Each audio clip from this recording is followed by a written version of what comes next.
السلام عليكم، مرحبا بكم. aujourd'hui فيديو جديد. اليوم جيتكم بالطاجين الحلو، مرقه حلوه بشبه الصفرة. دونك là on va utiliser نسحقو ان بول تاع البرونو عوينه اي في ان autre بول نزيدو زبيب المشماش و الكيوي ساك. الوغ في قدره نحطو شويه سمن، اللي ما عندوش سمن يحط، تقدر يحط زبده ولا زيت. انا جاي توجي سمن وعود قرفة وحدة نجمة.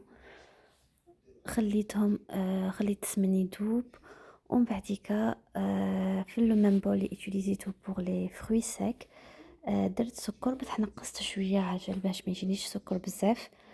حطيته في هذيك القدره، وباللو ميم بول توجور نزيدو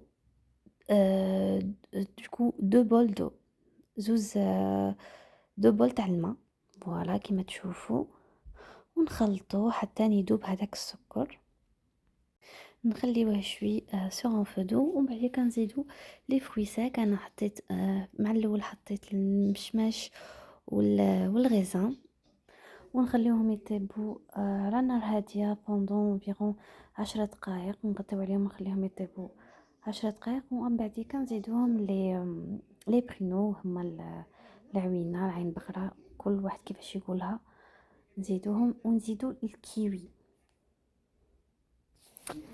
ابري لي 10 مينوت زدنا شبح الصفرة، ومن بعد كنزيدو معاها لو دو روز. نخليهم انفيرون 5 à 10 مينوت يطيبوا شويه حتى هذيك لاصوص تبدا تتقال لنا، تولي ثقيله لو سي انفان تا دوفيان سيرو. فوالا كيما هكا دوك تشوفوا كيف ماشي تولي هذيك لاصوص لو سيرو. فوالا يولي ثقيل.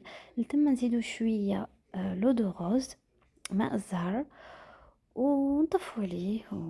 فوالا دونك وتقدروا فوالا vous les présentez dans une assiette وصحة عليكم. ولكن وصلتوا حتى هنا ما تنسونيش باشتراك، لايك وكومنتير، ونقول لكم الى اللقاء الى فيديو القادم.